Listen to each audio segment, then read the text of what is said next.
This is the second PowerPoint in our first unit, looking at the first 100 years of American history. What we're going to be looking at is the next big chunk, and this basically takes us from the end of the Revolutionary generation all the way up to just before the Civil War. So this is the next roughly about 50 years of American history. Please make sure that you are either using the digital form of the PowerPoint note-taking worksheet, or that you have folded up a notebook sheet of paper 3 times, and then you have 8 spaces. Make sure that space in the upper right-hand corner has your name, the title of the PowerPoint, name, date, and period, and then make sure you copy down the title of each PowerPoint slide as we go along. At the end of the War of 1812, America basically was at a crossroads. The last of the Revolutionary War era presidents, James Monroe, came into office virtually unopposed. The War of 1812 essentially ended the previous two-party system, and until the end of his term in 1824, we basically had an era where we only had one political party. However, that came to a sharp end when his Secretary of State, John Quincy Adams, who you see up there in the upper left-hand corner of those pictures, ran against these two other gentlemen, the person down below, Henry Clay, and a man who had gained notoriety as a military leader during the War of 1812, a man by the name of Andrew Jackson. Andrew Jackson had risen to prominence in politics through his success as a military leader. And in the election of 1824, we basically had a 3-way tie. And essentially what happened was Henry Clay absolutely despised Andrew Jackson. He thought he was kind of a backwoods hick that really didn't have any place being a president. He thought he was uneducated. He thought he was too radical of an individual. But Andrew Jackson had come to prominence within a new political party called the Democrats. This is not the same as Thomas Jefferson's Jeffersonian Republicans. That party essentially had dissolved. And essentially what you have here is the beginnings of a new political party system, a two-party system. And essentially what happens is Henry Clay makes a deal with John Quincy Adams. By the way, John Quincy Adams, or J.Q. Adams as I call him for short, he is the son of the second president of the United States, John Adams. John Q. Adams basically makes a deal with Henry Clay. Henry Clay lends his support in return for giving Henry Clay the position of Secretary of State, which often was seen as a stepping stone to the presidency at that time. The deal was made, and John Quincy Adams becomes president in 1824. The interesting thing was that Andrew Jackson had actually won the popular vote at the time and cried foul. In fact, he called the deal a corrupt bargain that you see in the third bullet there. And essentially what he decided to do was, for the next 4 years, make John Quincy Adams' presidency a living hell. And as a result, John Quincy Adams' presidency was perfectly forgettable. In 1828, Jackson wins the presidency. Jackson is seen as the first of the common man to ever win the presidency. These elections in 1828 and 1824 were the first time that a much larger number of people were able to vote. And it was still men, it was still white men, but now the various restrictions on things like having to own land and other things like that had existed since Washington was elected in 1788 were abolished in most states. And so for the first time, you had a much, much larger number of people voting, and As a result, Andrew Jackson becomes president as the first man of the people, or the common man's president. And as you guys see in the top bullet there, the common people's right to pick a president. This was kind of Jackson's motto. He was seen as the everyman.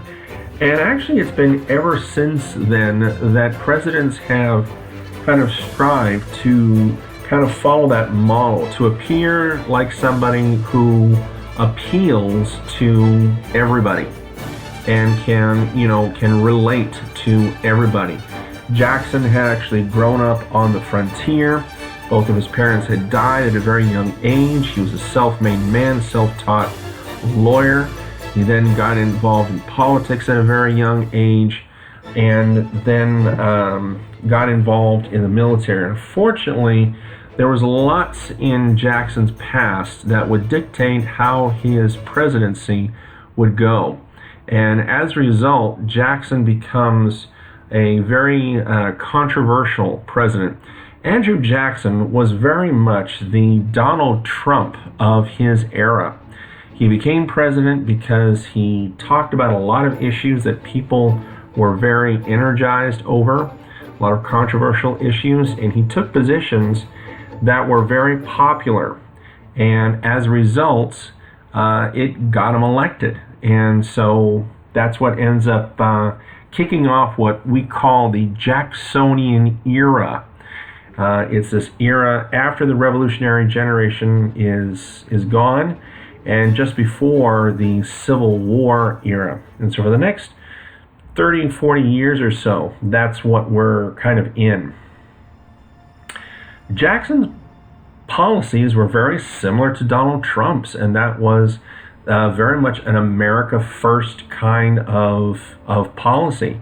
And one of the things that he started off is something that you're hearing a lot now during Donald Trump's time. You ever once in a while hear about President Trump having a high tariff on Chinese goods, causing all of your flat screen TVs, your phones, everything made in China, making the price of them go up. Essentially, a tariff is a tax on goods made in another country, in a foreign country, that are then shipped here to the United States. Jackson passed a very high tariff. It was called the Tariff of 1828. Some people who opposed it called the Tariff of Abominations. The whole idea was to force Americans to buy American goods instead of buying goods from Europe.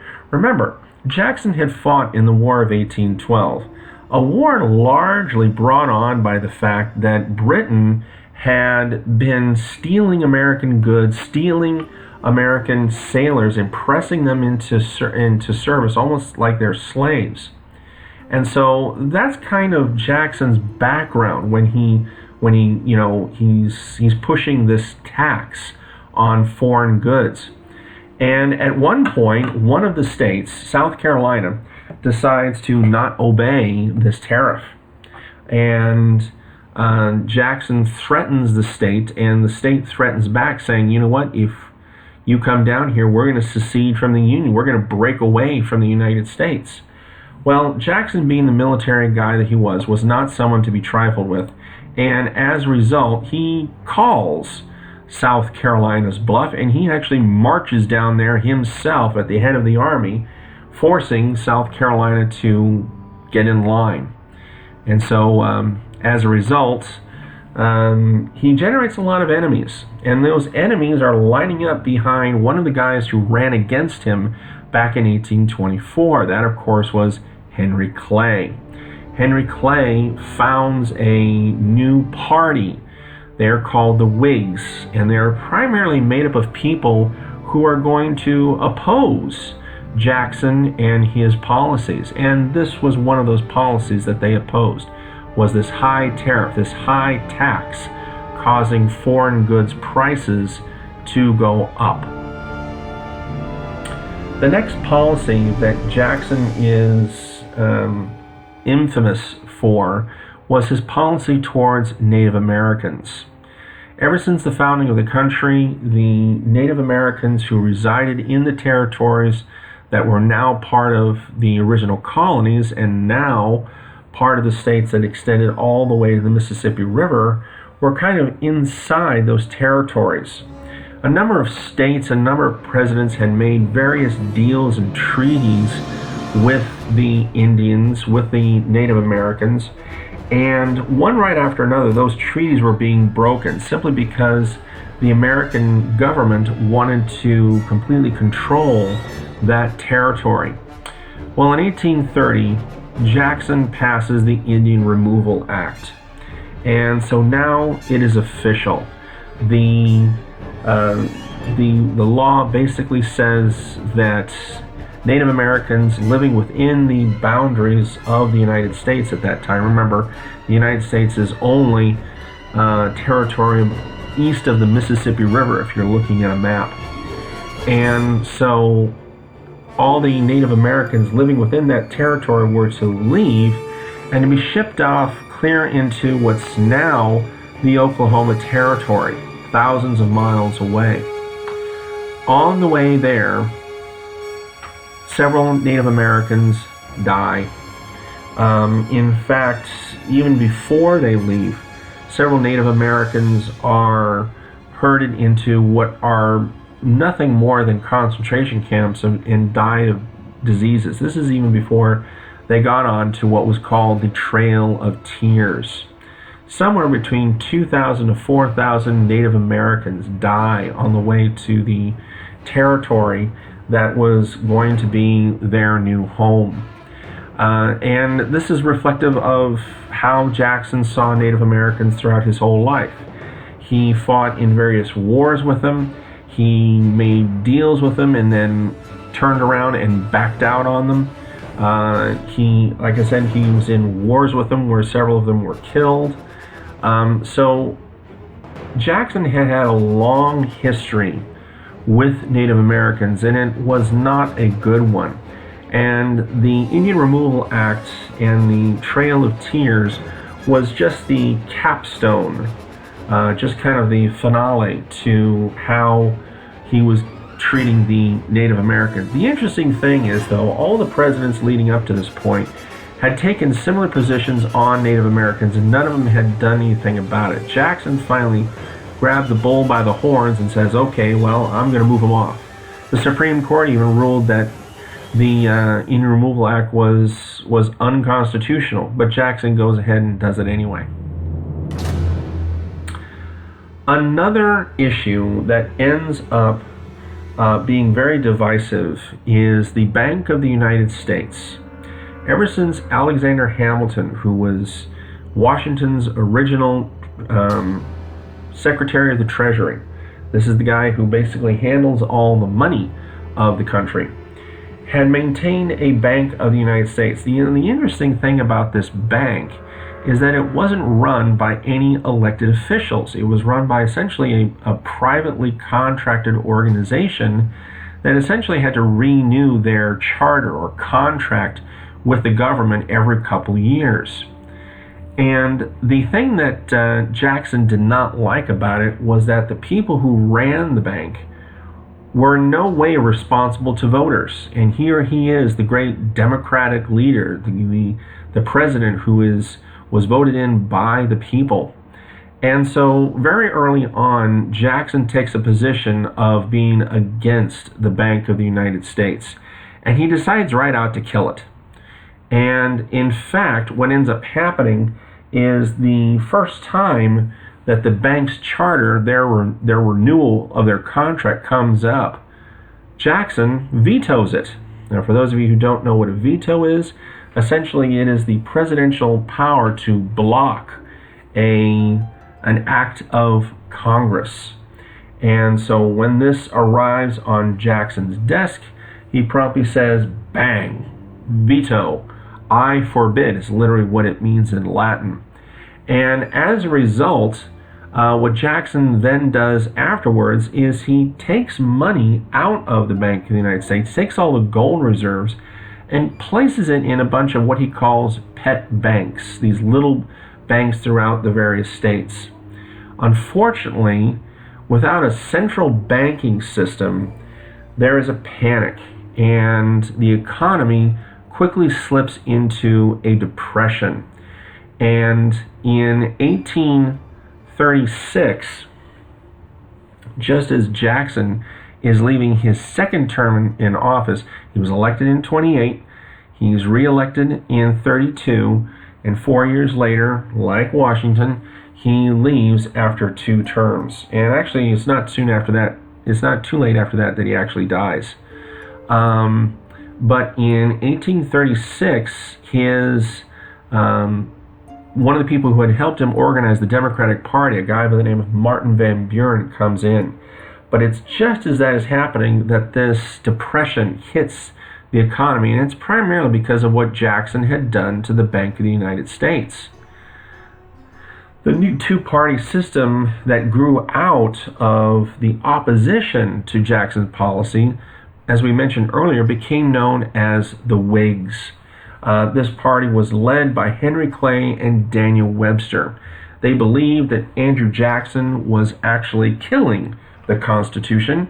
They believed that there were other reforms that needed to be done that were more important than what Jackson were doing. If you guys look at the list here, they believed in better education, internal improvements, in other words, better roads, dams, bridges, things like that, canals, enabling ships to come further inland, and limits on Western expansion. They did not want to expand too far south. But the interesting thing is that the Whigs end up being a party that's largely supported by the wealthy.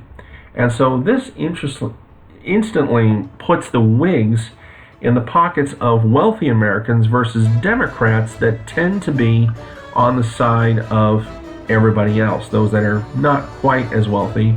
Again, the everyman, just like those that had elected Andrew Jackson.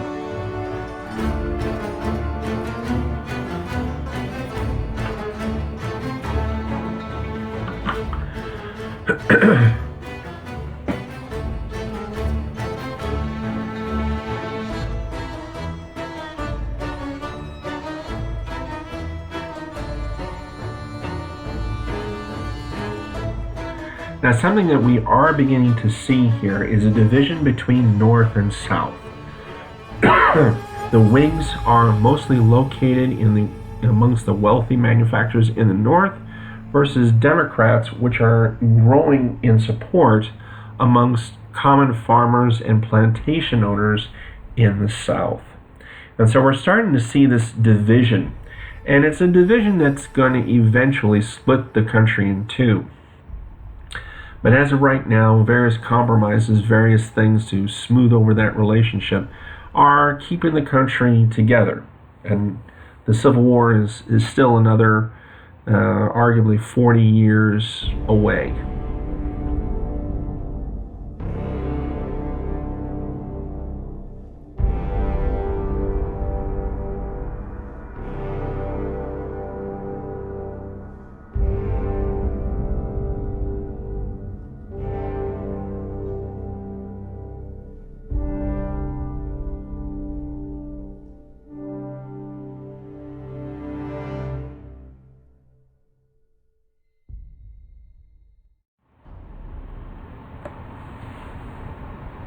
In 1844, James K. Polk is elected president, and one of the things that Polk is known for in his single term as president is, first of all,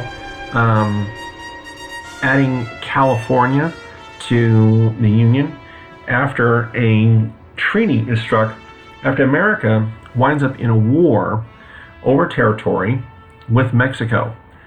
Now, primarily, this starts as a result of a belief that Americans had in what they called manifest destiny. They literally believed, many Americans believed, it was their God-given duty, it was their God-given right to expand across the frontier, clear into the west coast of California. Now, several settlers had already settled in the territory known as Texas. And Texas at the time still belonged to Mexico. Well, the deal that the Texans, as they became known as, or Tejanos, they basically struck a deal with the Mexican government that basically said that they could live there, farm there, ranch there, and they would, as long as they followed Mexican law, everything would be just fine.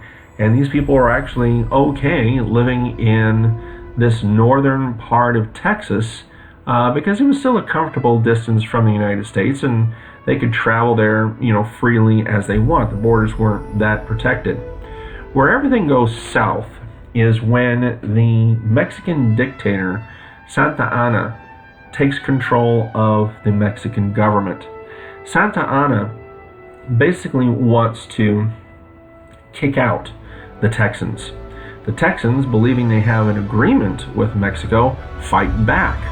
And eventually they end up fighting and gaining their independence. And for a short time, they actually have control over Texas as what they call the Lone Star State.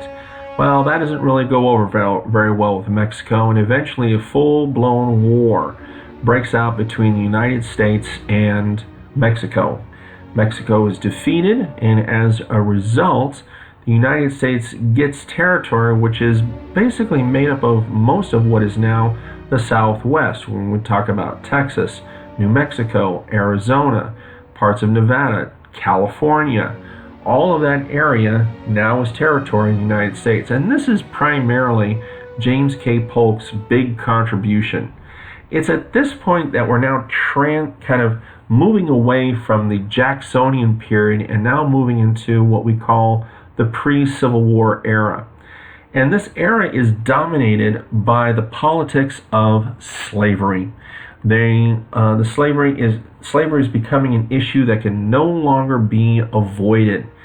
In the North, there are strong voices to not allow slavery to expand any further west.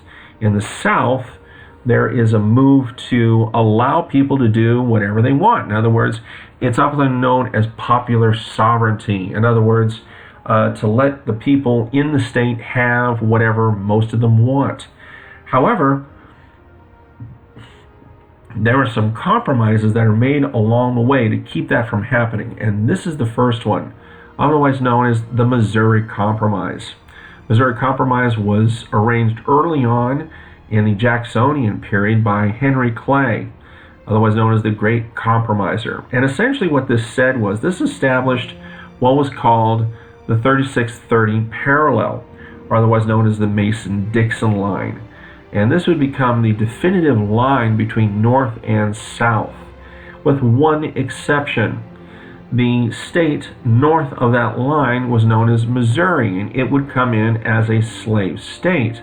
The trade-off is that Maine, a state far to the north, would come in as a free state, and the balance between free states and slave states would remain equal. And from here on out, this imaginary line, which would divide the continent, much of it not yet settled by the United States, would remain the determining factor, whereas if you were south of the line, you could have a slave state.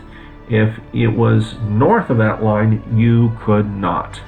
And this kind of remained the main guiding principle as to what states would be slave and what states would be free.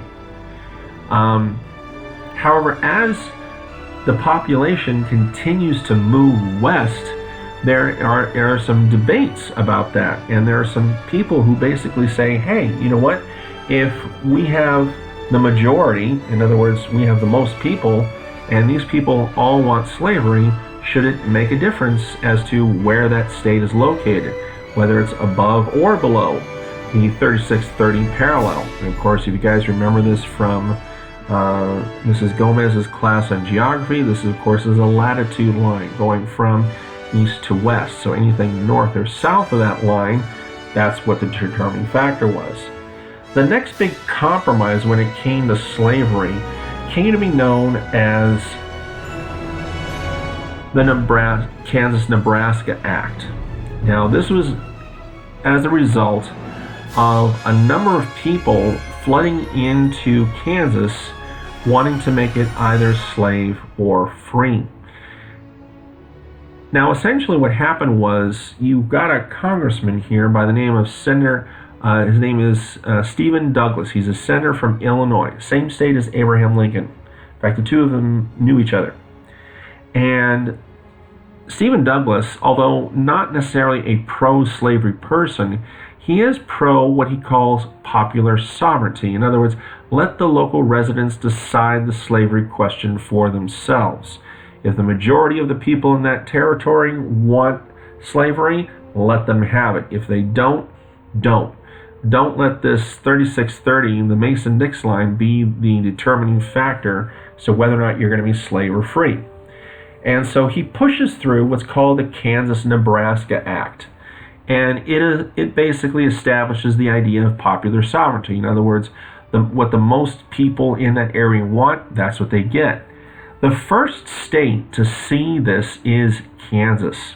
And what starts to happen is you get a lot of pro-slavery people moving into Kansas, wanting to make Kansas a slave state. In response, anti-slavery people start moving into the area trying to counterbalance that. And in various towns throughout the city, these two groups actually have shooting wars. And this is what begins what is known as Bleeding Kansas. Bleeding Kansas is often seen as almost a precursor to the Civil War, because for the first time you actually have a shooting fight over the issue of slavery. Of course, very much kind of a preview of what was going to happen during the Civil War. Now, it's during this time that a new party comes out, and primarily it is in opposition to the Kansas-Nebraska Act, although not completely opposed to slavery. And this is the Republican Party. The Republican Party is somewhat divided very early on. Most people are opposed to the spreading of slavery throughout the United States, but they're not necessarily for getting rid of slavery where it already exists. And so the Republicans are kind of sitting on the fence, I guess you could say, as far as the slavery issue. There are some, though, that are in the party that want the absolute abolition of slavery. In 1850, the Fugitive Slave Act is passed. The Fugitive Slave Act essentially said that regardless of where slaves were found, if it could be proved that they were someone else's slave at some earlier time, that they would have to be returned to their slave masters, most likely in one of the southern states. Dred Scott, who was a former slave, challenges this act in front of the Supreme Court.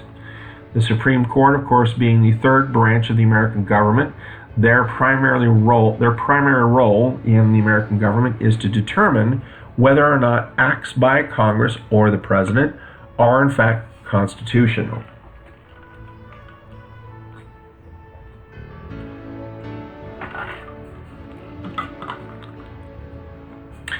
In the famous Dred Scott case in front of the Supreme Court decides definitively that in fact the Fugitive Slave Act is constitutional and that Dred Scott must return back to his slave masters. This was a pretty clear, definitive decision that showed where the country really was standing on the issue of slavery. Not really willing to abolish it, willing to hold up laws that defended it where it already existed, but that's all. Now, for some people, though, that simply wasn't enough. And one of those guys was this guy here you see down at the bottom with his hand raised. His name is John Brown. John Brown was a fierce abolitionist. He wanted to see the utter destruction of slavery. And in 1859, he actually attempts to create a slave rebellion. He goes to Harper's Ferry. Harper's Ferry is the location of a United States armory. An armory which holds guns and ammunition. He wants to grab all of those arms and give them to slaves. Problem is, at the time when it happens, things don't go as planned, and he's captured. John Brown is captured. He's put on trial, found guilty, and later executed.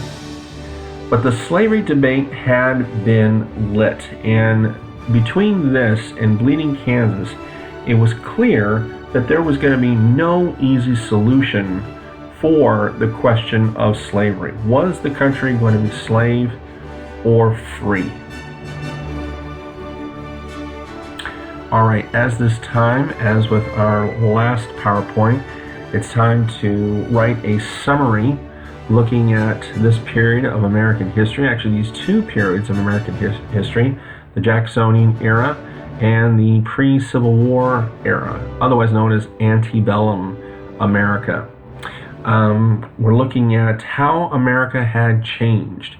We've seen some political change, some economic change, and some social change. So you've got a little bit of all three. So please take a look. Remember, these summaries are going to be helpful when doing our quarter essay. We're going to have a quarter essay where you guys are going to have to look at this entire period that you guys will have looked at up until that point. That's just before our quarter break in October. And you'll be writing an essay looking at how America had changed during this time that we've studied.